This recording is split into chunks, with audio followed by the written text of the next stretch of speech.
चोल साम्राज्य 9वीं सदी एडी से 12वीं सदी एडी तक मध्यकालीन चोल। विजयालय चोल प्रथम मध्यकालीन चोल शासक था जिसे चोल राज्य के पुनः स्थापना का श्रेय जाता है। उसकी अपनी राजधानी तंजौर में थी। विजयालय पल्लवा का सामंत था। इसने पदुकोट्टई में सोलेश्वरा मंदिर का निर्माण कराया था। आदित्य चोल एक। विजयालय की मृत्यु के बाद उसके पुत्र आदित्य चोल ने पदभार संभाला। शिव का बड़ा भक्त होने के कारण आदित्य ने कावेरी नदी के किनारों पर कई शिव मंदिरों का निर्माण कराया था। परांतका चोल एक। इसने पांड्य राजा को हराया और मधुर कोंडा का खिताब को धारण किया। राजा चोल एक।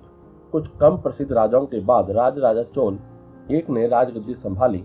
इसका नाम जन्म के समय अरुलमोझी बर्मन था। इसे अरुलमोझी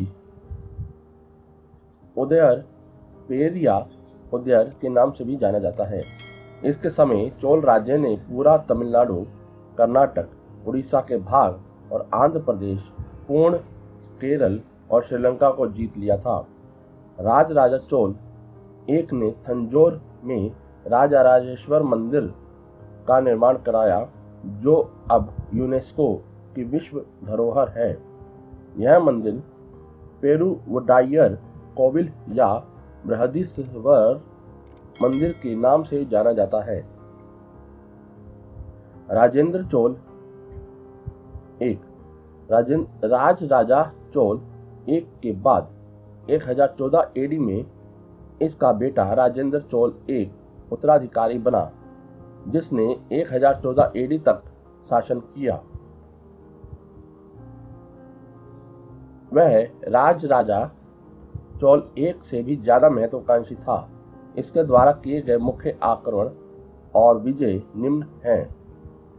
राजेंद्र चोल एक ने पूर्ण श्रीलंका को जीत लिया और उसके राजा को 12 साल तक बंदी बनाए रखा। पश्चिमी चालुक्य के सम्राट को मस्की के युद्ध में हराने के बाद पूर्वी चालुक्य को भी जबरदस्ती आत्मसमर्पण के लिए विवश कर दिया। राजेंद्र चोल एक की सेनाओं ने कलिंग, पाल और गंगाओं पर विजय प्राप्त की और इस कारण इसे गंगाई कोंडा की उपाधि मिली। उल्लेखनीय ढंग से राजेंद्र एक की जल सेना ने माल्या और सुमात्रा राज्यों को पराजित किया तथा केदाह पर कब्जा कर लिया। राजेंद्र चोल एक ने चोल साम्राज्य की नई राजधानी गंगाई कोंडा चोलपुरम, कलिंग, पाल और गंगाओं के ऊपर विजय दर्शाने के लिए बनाई। राजाधिराज चोल।